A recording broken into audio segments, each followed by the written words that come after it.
What is going on, guys? I want to talk to you today about superhero movies in general and what feels like the dire straits that a lot of these superhero productions seem to find themselves in these days.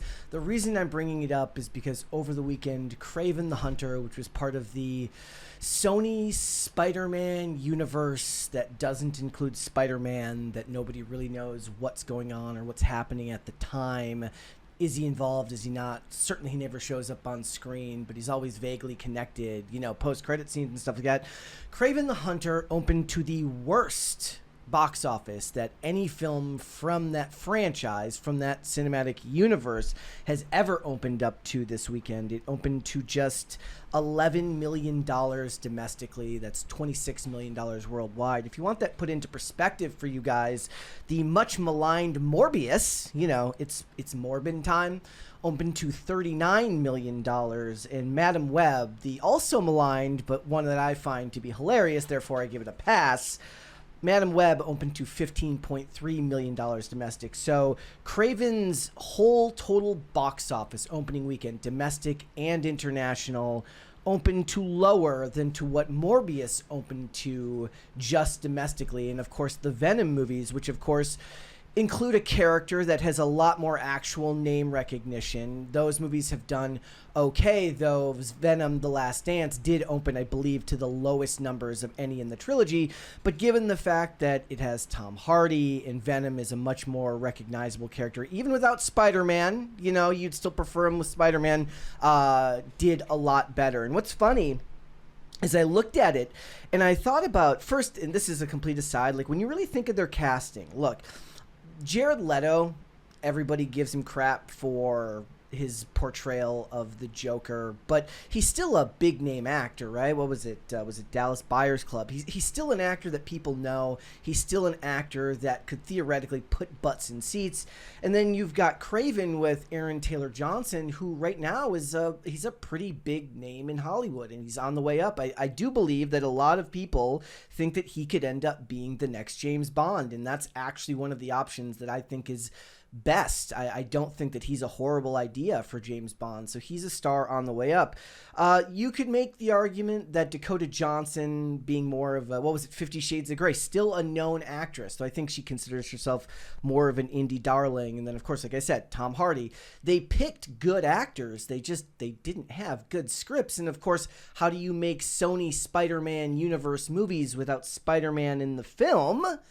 And one of the things that I find funny about this is, and we'll get into it, but we'll just go through some of these numbers first, and then we'll talk about it a little bit more. So it says the figure, of course, that mere $11 million domestic haul from 3,000 theaters, that figure is enough to set an unwanted record, the worst opening ever for a Sony Spider-Man universe movie. The R-rated flick is under the disastrous Madam Web, which opened to 15.3, and of course that movie had Sydney Sweeney. How do you only make $15 million with Sydney Sweeney in a superhero film? I don't think anybody thought that was possible, but apparently it is possible. And this movie had a $110 million budget, so I don't think anybody in their right mind believes that this film is going to get its money back. And that's a problem when these IPs are constantly being held on to. Like, look at what is going on right now with Lord of the Rings. It came out this weekend. The Lord of the Rings animated film came out this weekend, and they all but admitted, they said, look, we fast-tracked this film because we wanted to hold on to the rights to Lord of the Rings. And when entertainment, stuff that people are care about, look, superhero properties, Lord of the Rings, comic book characters, these are things that are deeply important to people. It's part of their childhood. It's one of the hazards of focusing on IP, is that when the only reason you're making a piece of art is to hold on to the name for your business, you're going to run into the problems we're running into right now, which is a deep, deep sense of apathy when it comes to these types of movies. When was the last time somebody was actually super excited about a superhero movie at all? Look, Deadpool and Wolverine did very, very well. We went. I enjoyed it a lot. I had a great time. I do believe that opening scene is going to be very, very well recognized for a long period of time. I love that opening scene. But when was the last time that there was a deep sense of actual excitement about a superhero movies, it would have been what, Endgame, and everything after that has kind of felt like it's almost like Marvel hamstrung both themselves and everyone else, because after Endgame everything felt a bit pointless. It didn't feel like it actually served a purpose because they spent all this time building up to this one big movie, well, two big movies if you count Endgame. But now we have James Gunn's Superman, and I do see a decent amount of back and forth on the internet for that. Certainly there's been a lot of debate about whether they think that the movie is, when the trailer is coming out. So whether organic or not, they're looking to build excitement for the franchise right now, and they're getting into that. But this is what a lot of people were kind of shocked about recently, and that was there was this article in Variety that was kind of debunking what they were talking about. So very recently they said that with the release of Kraven the Hunter, this was the end of the Sony Spider-Man universe, except for the fact that Sony obviously licenses out Spider-Man over to Marvel, and they're working on Spider-Man 4 with Tom Holland. I believe it's supposed to start filming next year. And Spider-Man Noir, which is coming out on Amazon Prime, and that is being filmed right now, I believe, as well. Live action Spider-Man Noir with Nicolas Cage. And that one might actually be the most interesting out of all of it. If we're really thinking about it, to me, you know, given the success of the Miles Morales Spider-Man animated movies, live-action Spider-Man Noir with an actor like Nicolas Cage, who's just a legend, and you think about people hearkening back to a simpler time when maybe perhaps they didn't realize how good they had it, thinking back to him playing Ghost Rider, maybe they don't have such a bad idea going on over there. But now what they're doing is they're saying that Spider-Man was never exclusive to Marvel, like to Marvel Studios. They're saying now that they could use him in the Sony Spider-Man universe, but they just decided not to because they didn't think people would accept Tom Holland crossing from one universe to another. Well, what the hell is the point of the multiverse? And certainly they spent tons of time trying to, you know, weirdly tie everything in. I remember back to the what was it? The post-credit scene with Vulture in Morbius, and I believe they interviewed Michael Keaton, and he's like, yeah, I have no idea how I ended up over there. And the same thing was kind of true of both Michael Keaton and Matt Smith. Both kind of said, yeah, I don't know what's going on in any of these movies, and the script didn't really make any sense. I just kind of said my lines because I've got a mortgage to pay, and look, you can't blame the guys for that. That makes perfect sense. Sony insiders also fiercely defend the success of the 3 Venom movies starring Tom Hardy. Yes, again, they've made about $1.8 billion worldwide, but, you know, Venom is a very, very popular character, and they incorporated Carnage into the second one, Venom, Let There Be Carnage. But, you know, everyone remembers Spider-Man and Carnage. Look, those are very, very relevant things to people, far more so than Kraven ever was, at least to mainstream normies and stuff like that. You know, the kind of the test I always ask, it's like when the Eternals came out. I said, how many of these characters do you think somebody who didn't read comic books would actually know, and start using that as a baseline for whether you should be making a movie about it? Now, we can go up in the air about, you know, James Gunn certainly has great success bringing Guardians to the front line. But again, a lot of those successes from characters that were less known come from the before Endgame time period, from before when there was all of this goodwill from people. And I'm just wondering, when was the last time that there was actual genuine excitement for any of this stuff? And I just can't think of any. And what is going to be the next big thing? Because a lot of times Hollywood is very cyclical as far as trends go. We're going to be covering an article today about the great unwokening in Hollywood, and it's talking about what the successful movies were this year. And as you guys know, I hate the word woke. I think it's overused, and at the very least, I think that you could ask 10,000 people and get 10,000 different answers as to what that means when it comes to how you would describe something. But what is going to be the next big trend in movies? Certainly they've tried to do it with video games to varying levels of success, though I would argue that I am very excited for Sonic the Hedgehog 3, which is coming out, next week, and I'm very, very excited for that, and there have been success stories, but that one's also tied very heavily to the fans and their willingness to, you know, respect the character and respect the fans after the backlash before the original one came out and they changed the character design.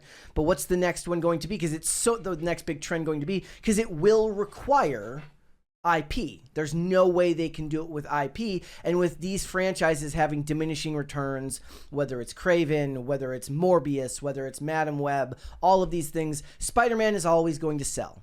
Always. Spider-Man is like Batman, except for perhaps even bigger to a lot of people, because Spider-Man is such a big merch. It's a cash cow for merch. But I just wonder, like, right now, Henry Cavill is working on the the Warhammer show over at Amazon Prime, but there was all sorts of back and forth about that. Is it going to actually get made the way they want to? Henry Cavill is, of course, a great advocate for respecting source material and respecting lore, given the fact that he was going back and forth with Netflix about The Witcher. All of that stuff's going on.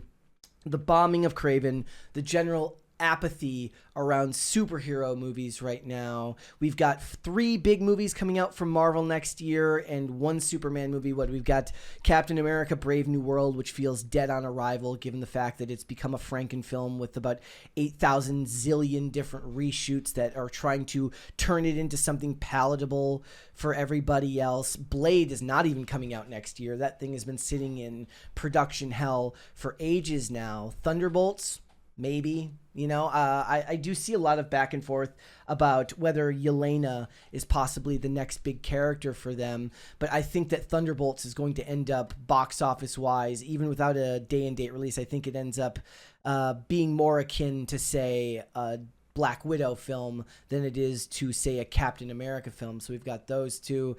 Look, it's a generally apathetic time for superhero movies right now. They need to find their next big franchise, their next big IP, because they're not going back to original stories. They don't see any benefit of that because the size of these corporations have ballooned so high. They need to take big budget risks with films and try to get a return on investment. And when you invest $200 million, $250 million, you're on your way to movies that need to make 800 to $1 billion every time. And the argument should be made that smaller scripts, smaller budgets, and try and focus on that, but that just doesn't seem to be the direction they're going. So whether it's video game movies, maybe it is board game, maybe it's stuff like 40K. The D&D movie ended up being one that was really, really liked by just about everyone, but didn't make the money that it needed to at the box office. Maybe what they need is something like that actually markets correctly, hits what it needs to hit, and starts a whole new wave, a whole new trend of films. Personally, just my own, I would love to see